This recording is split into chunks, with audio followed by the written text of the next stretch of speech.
Encounter with bulletproof monster.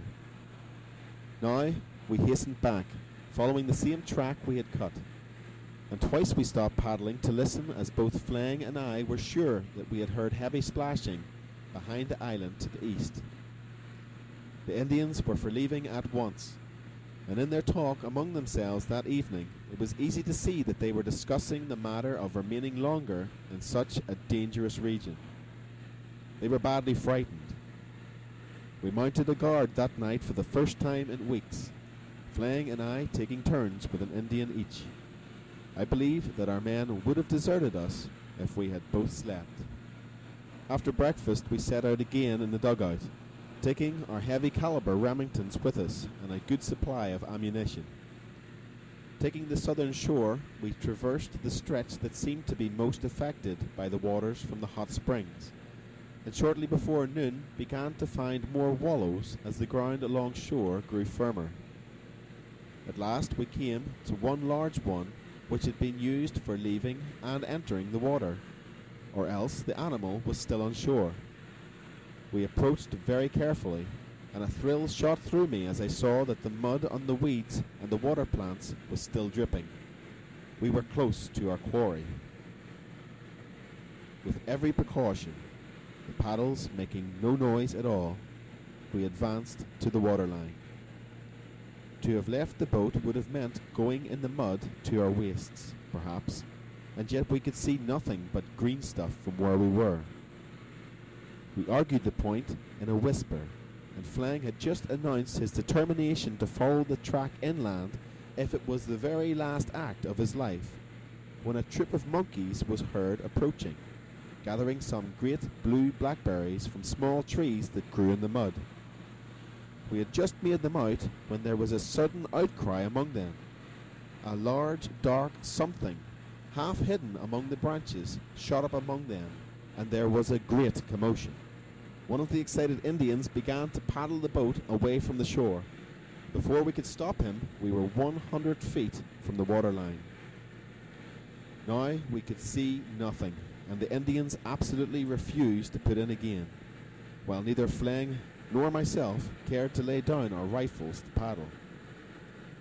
There was a great moving of plants, and a sound like heavy slaps of a great paddle, mingled with the cries of some of the monkeys moving rapidly away from the lake. One or two that were hurt or held fast were shrieking close at hand. Then their cries ceased. For a full 10 minutes there was silence. Then the green growth began to stir again, and coming back to the lake we beheld the frightful monster that I shall now describe. The head appeared over bushes 10 feet tall. It was about the size of a beer keg, and was shaped like that of a tapir, as if the snout was used for pulling things or taking hold of them. The eyes were small and dull, and set in like those of an alligator. Despite the half-dried mud, we could see that the neck, which was very snake-like, only thicker in proportion, was rough-knotted like an alligator's side rather than its back.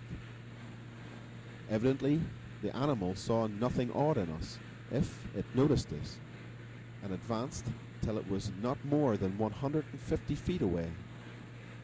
We could see part of the body, which I should judge to have been 8 or 9 feet thick at the shoulders, if that word may be used, since there were no forelegs, only some great heavy clawed flippers. The surface was like that of the neck. For a wonder, the Indians did not bolt, but they seemed fascinated. As far as I was concerned, I would have waited a little longer, but Phleng threw up his rifle and let drive at the head. I am sure that he struck between the eyes, and that the bullet must have struck something bony, horny, or very tough, for it cut twigs from a tree higher up and further on after it glanced. I shot as Phleng shot again, and aimed for the base of the neck. The animal had remained perfectly still till now. It dropped its nose to the spot at which I had aimed, and seemed to bite at it, but there was not blood or any sign of real hurt. As quickly as we could fire, we pumped 7 shots into it, and I believe all struck. They seemed to annoy the creature, but not to work any injury. Suddenly, it plunged forward in a silly, clumsy fashion. The Indians nearly upset the dugout getting away, and both Phleng and I missed the sight as it entered the water. I was very anxious to see its hind legs, if it had any. I looked again only in time to see the last of it leave the land, a heavy, blunt tail with rough, horny limbs. The head was visible still, though the body was hidden by the splash. From the instant's opportunity, I should say that the creature was 35 feet long, with at least 12 of this devoted to head and neck. The flight. In 3 seconds, there was nothing to be seen, except the waves of the muddy water, the movements of the waterside growth, and a monkey with its hind parts useless, hauling himself up a treetop. As the Indians paddled frantically away, I put a bullet through the poor thing to let it out of its misery. We had not gone 100 yards before Phleng called to me and pointed to the right. Above the water, an eighth of a mile away, appeared the head and neck of the monster. It must have dived and gone right under us. After a few seconds' gaze, it began to swim towards us, and as our bullets seemed to have no effect, we took flight in earnest. Losing sight of it behind an island, we did not pick it up again, and were just as pleased.